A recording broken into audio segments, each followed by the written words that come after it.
Hello and welcome back to Workers and Resources Soviet Republic. I'm Wombadger, and in case you're just joining this series, let me tell you now what you missed up to this point. Oh, it's too early for this. Anyway, I believe in the last episode, maybe the one prior, I set up a humongous area to mine coal.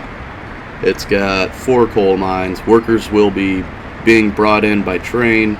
Coal ore will be going out by train to another area that I will set up and that I have yet to set up to process that coal ore into coal. From there, then the plan is going to be taking that coal to the steel mill, which I do have set up but is yet to be built, as well as to another area to be processed into bricks and also to fuel power plants, both of which I have also yet to set up. So there is a lot to do. I've still got a lot to do here, so we'll stop following this bus and real quickly we'll go take a look at the coal mine over here. So it's just on this side of the mountain, just outside of town, and you can see none of it's built yet. And the reason none of it's built yet, none of it's even started, is because I didn't connect this road. And I didn't connect the road because I want our construction crews working on other stuff first, because I've got a lot queued up for them to build and they're having a hard time keeping up. And you can see here I've had to keep their windows open over here so I can micromanage them. But we'll turn that off for a second and just go over this. So the layout, we got 2 coal mines here, 2 coal mines over on the right, and then in between each of those coal mines we've got train platforms, 2 of them set up on either end, rail running between. And then, of course, from those coal mines, we've got a conveyor system running down to here in the center, where there's 2 large aggregate storage, which feed into the train loading station. So it's about as efficient as I could set it up to move coal ore out of here. And then this coal ore is going to be heading off that direction somewhere. I don't know yet. And eventually it'll be coming back over this way to our steel mill. And that steel will then be headed down here to be turned into these glorious Volkswagen bugs,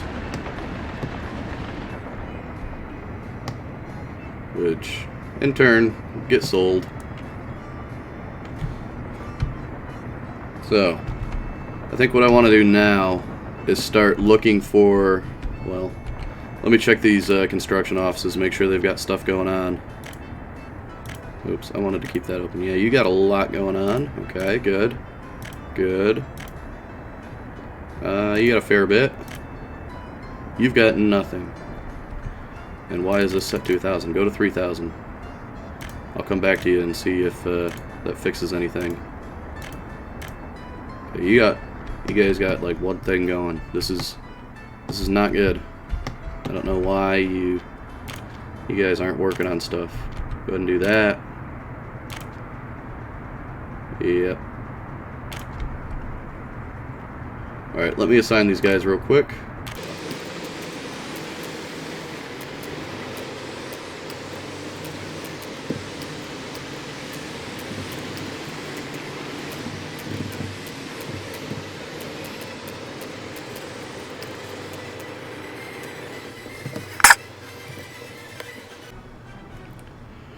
Just speed through the night here, and then we will get started laying out the area for our coal processing. Thank you, autosave. I want to keep moving in this general direction because let's see, up there is our first pre-built city on the map that I'm trying to make it to. And It just seems like it keeps getting further and further away. So maybe we bring the coal ore even further than just like right here. Maybe. And if I do this, it'll definitely make it much longer before I actually get it built, as well as much longer before it'll take a lot longer to process the coal the further I put it away, which, I mean, I definitely don't want to have it close to Lessie. I say close, you know, this is too close in my opinion. This is probably the best area right here to put something in.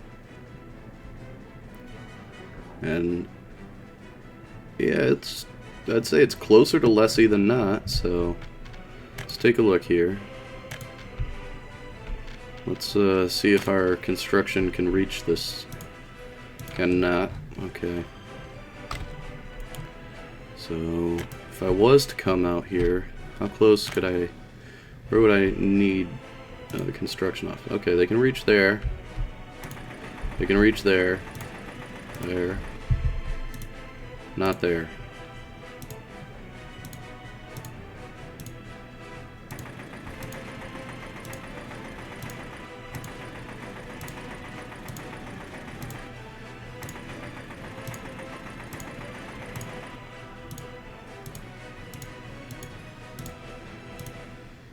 Wow.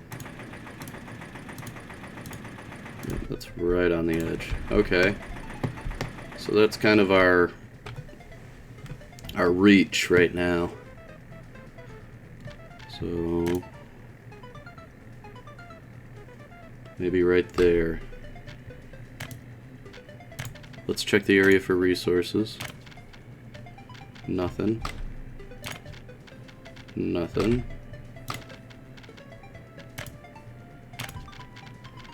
Nothing. Okay. So it's not a bad spot to build into. So I guess let's go ahead and do it.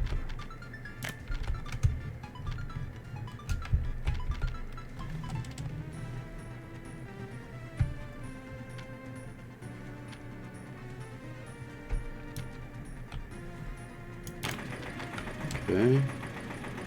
Carabadag.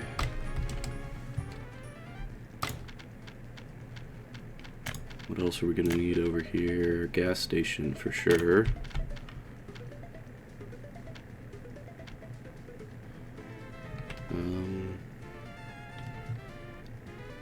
Yeah, before we do the gas station, let's do this. Let's give you a small storage.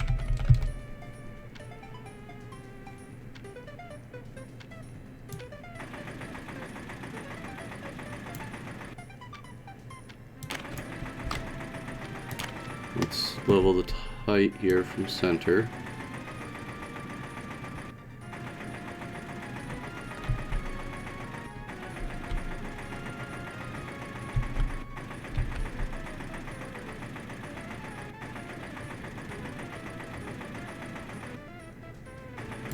Okay.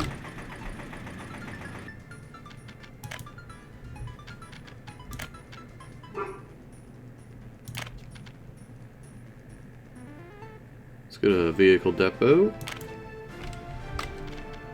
And now a gas station, I think, would be appropriate.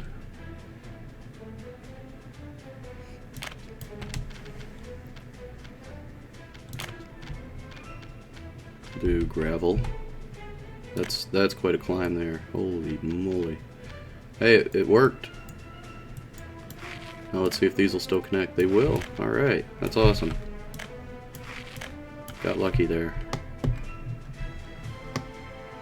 It actually looks pretty cool too. Okay. So there's that. That'll get built up, hopefully. Let's see. Are we actually working down here still? Wow, yeah. We're making actually pretty good progress. This is is really cool. It's probably mostly due to the fact that we have workers in here that can just walk to these construction sites and actually get some work done whenever resources get dropped off. That's actually working out really well. I'm pretty happy with that. On the other hand, down here is not going to go so well, I don't think. We have resources being brought down, and we don't really have any sort of work going on. The rails are slowly getting put in, so we're making good progress there.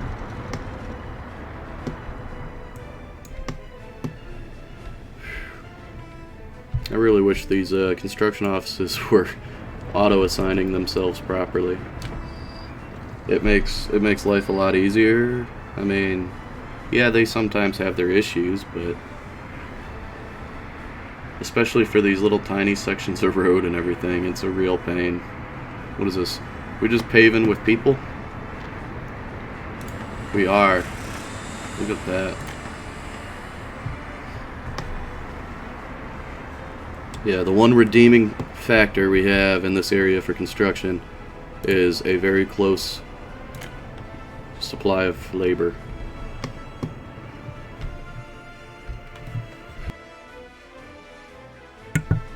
Excuse me.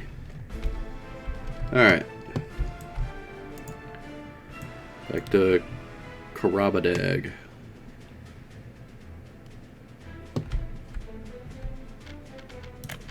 Let's see where we're going to put these processors. And it's going to be a process in itself. So I'm thinking rail coming up here, close by the road.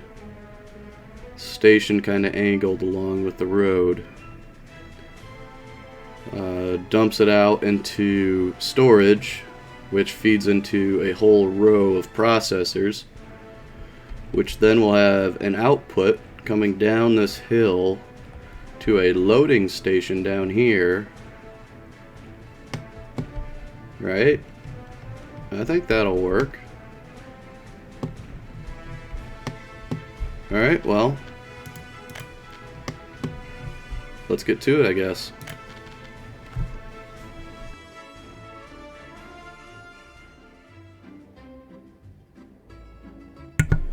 Alright, so I just realized that my mic was off, but yes, we won't be getting started on this right now because that was the whole reason I needed the construction office, so we gotta wait for those vehicles to get over here. And the other issue I'm having difficulty recording right now is my dog is going nuts. So I'm gonna have to put it down and come back to it. Yeah, it definitely sounds like it. Alright. See you in a minute.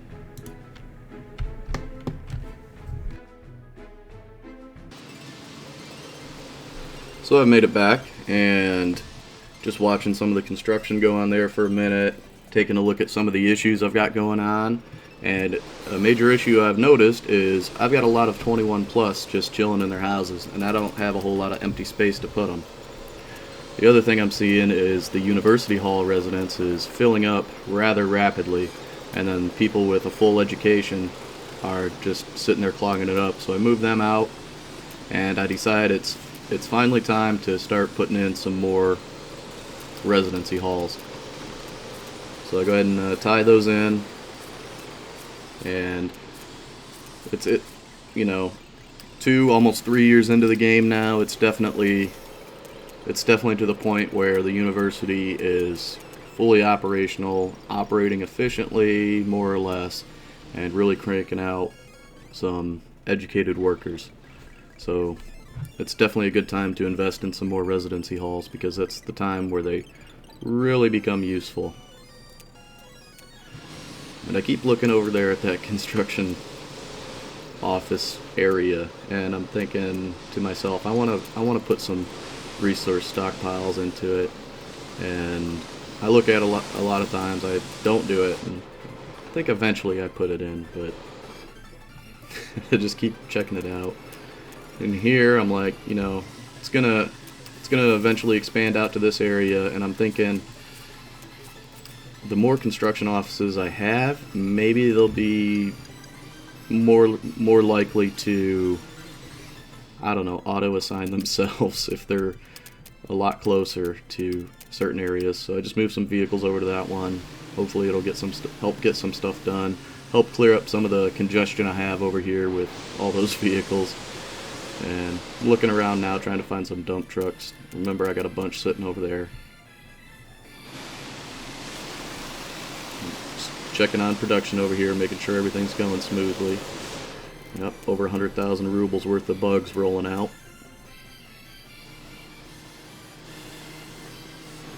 There's the vehicles moving out. Back to the construction. Got a couple more houses thrown up. Move some people into them.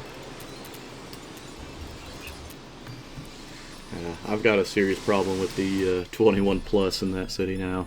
I didn't expect it to become such a problem so quickly, but it did. So yeah, here I'm finally throwing in some open storage, hooking it up with a road depot. That way these guys will have resources, you know, not on the other side of the city.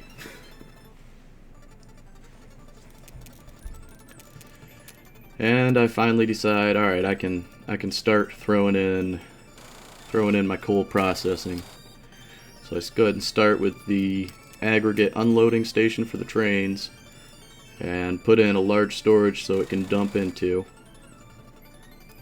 And I'm thinking even bigger now than when I first described it to you, my plan to you guys for this.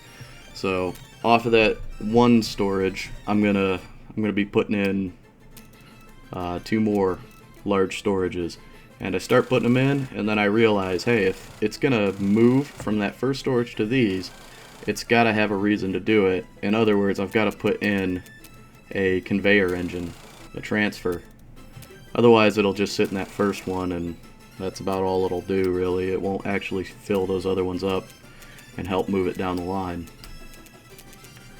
And having multiple storages hooked up like that, it'll greatly increase the capacity, because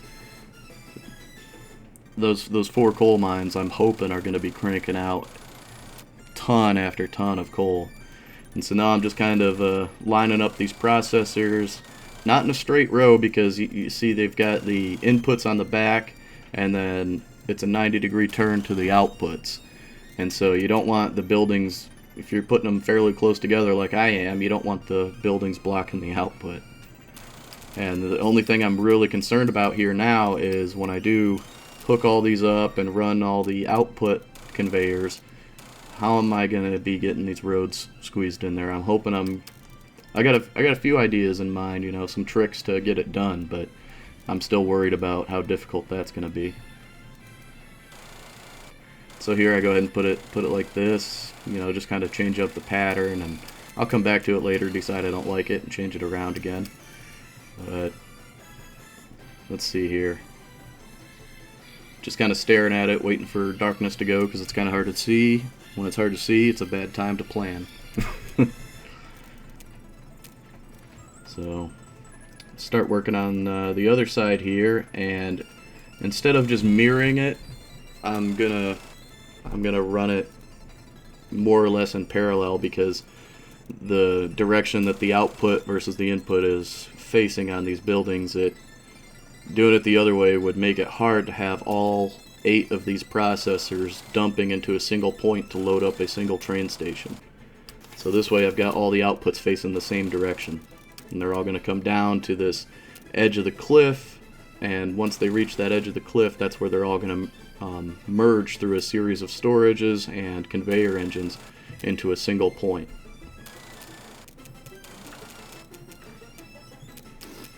And something I'm not certain of, I have done stuff like this before, just not on this large of a scale. Something I'm not certain of is if I'm going to get bottlenecks of resources on those conveyors, or even when I'm merging them into storage units. I don't know if the output's going to affect productivity that much. If does, that's a huge bummer, and I'm probably going to have to rebuild a lot of this, and that'll be very costly in terms of, you know, money, resources, and really time too, because this is going to take a long time in terms of game time to get this all built up,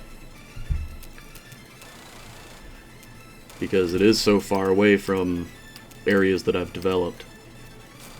But that's just how it goes. I'm gradually expanding outward, and this is definitely one of the biggest leaps outward I've taken so far. And with this, once it's finally built up, I will be, you know, just a stone's throw from Lessie. And from Lessie, I'm thinking of just moving down the river and catching all those towns and cities along there, and then from that point it'll be really easy to expand in all directions at once.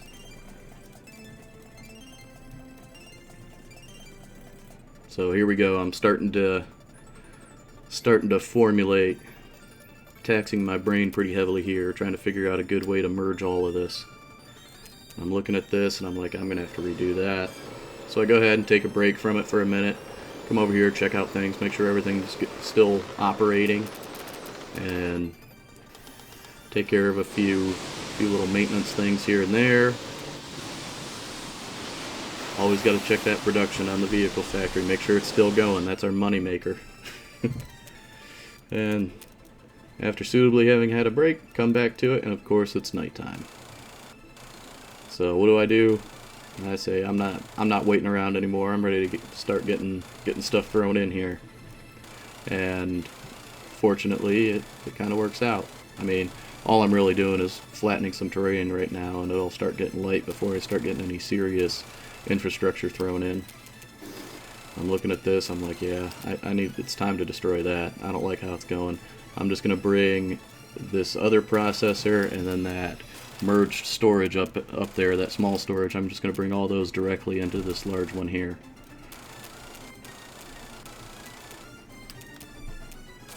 And so there's that. Now I'm throwing in the roads. Surprisingly, I didn't have a huge issue with the roads in this area. It's a lot more, all the conveyors and everything, it's a bit more chaotic than the coal mining area was, but the roads were a lot easier to put in, and I think a lot of that has to do with the fact that this area was already relatively flat and not on the side of a mountain. So the roads were going to go in to begin with pretty easily, and I just upped the difficulty a little bit by running all the various conveyors and throwing buildings here and there. Made it a little more difficult than it otherwise would have been for the roads, but I'm not a fan of putting the roads in first unless the road is the focal point. And in this case, the road is also not the focal point. Yes, I don't have any train lines set up to bring workers in. I'm not certain if I'm going to. I was thinking when I was initially planning it before I started laying stuff out, I was just going to mirror the processors so the others were facing the other way, and then I was going to try and squeeze a train platform in the middle of all 8 processors, and then hopefully disperse workers from that single point. But looking back at it after I've got it all set up, I was realizing there's no way I'm going to be able to run train tracks, let alone squeeze a platform in there. The best I could do maybe is run a platform on the outside of the whole facility and put a platform on each side of it and have 2 platforms, one for each of the 4 processors, which wouldn't be terrible. I might go with that. I'm not certain yet. I mean, the other thing I was considering is just throwing parking lots in here and having the workers come to the processors with personal vehicles. It's definitely something that's viable. It would be a lot of figuring out where I can squeeze in parking lots here and there. These processors don't require a huge amount of workers, which is why that's a possibility to do that. But the other option would be just to throw in a couple of bus platforms, bus people in. That would be probably the easiest thing to do. The only thing I'm not a fan of with the buses and bringing them in here is, as far as population centers go, that's a long bus ride, which it's an even bigger issue in that regard for the personal cars, because the personal cars have a range limit, at least as far as I've observed with them. The furthest I've ever been able to get the personal cars to travel from one point to another, being one parking lot to another, is about 1,200 meters. And there isn't a residency within probably 3,000 meters of this, or more even. And trains would definitely at this point be the best option as far as moving people, because it would cut down the travel time, meaning I could have more consistent levels of workers at those processors. And so here I'm just merging both of those large storages that all the processors were merged into a single large storage, and just kind of leveling off an area, lowering that bit there, because I want to run that conveyor across, but I also want this road to come down and under the conveyor. And here I'm able to get it.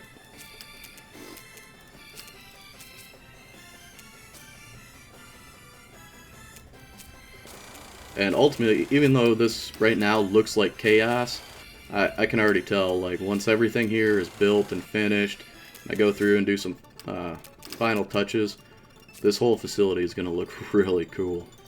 I'm really excited about this one being finished. And yeah, this bit of road here was the only one that really gave me any sort of issues. Spent a lot of time trying to get that road up that side of the hill.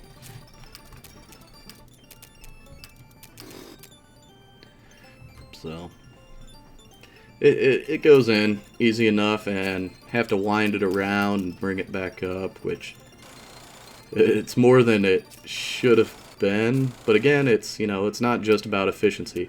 And you'll see here, like, the layered effect over on that road I just put in. It looks really cool, I think. And that's part of what makes this place look so cool, is it is in multiple tiers. It's a lot of them are different heights. You know, you got this big flat area, and then you got it coming down this side of the hill, and it's just really cool. And so here goes the final step in this whole facility, which is the aggregate loading station for trains. And that's where all the coal is going to be loaded onto the trains and dispersed to all the glorious industries. You know, the steel mill, well, I should say at this point steel mills, because if I can get this operating very efficiently, this is going to provide all the coal I'll ever need, most likely. It's going to be pushing out coal to probably steel mills, to brick factories, and to power plants. All of those plural. It's going to be a lot of coal coming out of here, and that's some of the things I'm worried about as far as the efficiency for this. Obviously, is keeping a high enough level of workers in the processors, which I think I can handle easily enough. The other issue is the bottleneck of trains and dropping off coal ore and picking up processed coal. I don't think that'll be a huge issue, and if it does become one, it's one that's easy enough to sort out, I believe. The main issue, though, that I'm concerned with, and it is, I believe, something I could reconcile if I have to, but would be definitely the biggest issue I can foresee right now, and that's the bottleneck of the resources on the conveyor, since I'm having a singular input and a singular output at the end of the full process there. And everything, all the infrastructure in this game does have limits and various limitations to it. They aren't thoroughly explained by the game, and a lot of the limits seem arbitrary until you do some testing and figure it out for yourself. So that's what this whole facility is here. It's one big giant test. And there it is. I christened the place Coalslaw. Coal, obvious reasons, you know, my super creativity, and slaw because it's just one giant jumble of madness going on there. And there we go with Soot Mountain.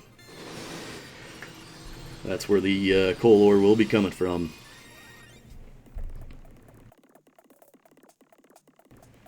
And with the groundwork's laid out for Coalslaw, I've got to take a quick break and check on all the other processes before I begin the next major project.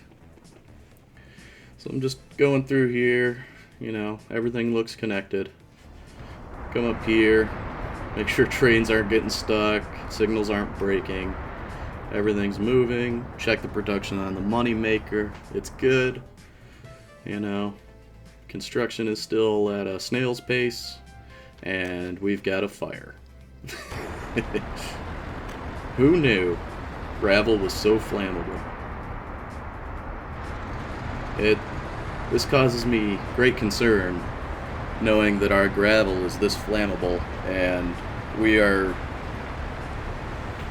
you know, making all of our stuff out of this gravel, our roads, our foundations, our cement. It's all this extremely flammable gravel. And so, as at this point, I decided, hey, well, I'll just leave the episode off here with us following this fire truck. It's just gonna cruise on over here, nice and slow, take the scenic route across the bridge through the forest. It's gonna get over there, put this gravel fire out, no problem. But wouldn't you know it, besides just having a big mound of Pyro-ite, I don't know, maybe too much sulfur in the rock or something. Besides all that issue, we're gonna have a big issue come up here, and I've gotta jump out of the cinematic view to address it, because we've got a huge mess of dump trucks sitting here, and the fire trucks can't get through to put the fire out. So all of our gravel is just sitting there gonna burn up, and I'm like, nah, I can't let that happen. I gotta stop this madness. So I get out here, and I still don't pause it. I'm like, you know what? I'll just keep letting it roll, and hopefully I can get this figured out and resolved before it's just a big pile of black rocks. And I do. So, but yeah, that's gonna be all I have for you for this episode. It's been fun. I really enjoy this game, and in case you were wondering, the way I got into this game is I was playing Transport Fever. That was a very fun game. Played it for quite a while. It was a lot of fun. Really enjoyed it, but it had a lot of limitations that I wasn't too enthused about. So I started looking for mods to expand the capabilities of that game. And I'm not a modder, but I do appreciate all the hard work and effort that goes into creating even simple mods, but these enormous mods, especially the ones I really like to use, I really have a lot of respect and admiration for the people who can do that, because I don't have that ability. And essentially all the mods I found with Transport Fever, they were a bit lackluster as far as what I was looking for. And so I went to YouTube to try and see if anybody else had premiered any mods like what I was interested in, and I couldn't find any, but I came across a video of some gameplay of Workers and Resources. I'm like, hey, that looks like a really cool game, I'll check it out. Go on Steam, it's really cheap, pick it up, start playing it, and I just can't put it down, because it was more than everything I had wished for in Transport Fever. And yeah, it's just been Workers and Resources ever since. That being said, though, I still am excited about Transport Fever 2 coming out. It looks incredible, and I'm sorry, but the Workers and Resources game here, the graphics are great, but from the previews of Transport Fever 2, they're never going to touch it. But still, I think Workers and Resources might have some of the gameplay there that Transport Fever 2 won't. Anyway, thanks for watching. Have a good one.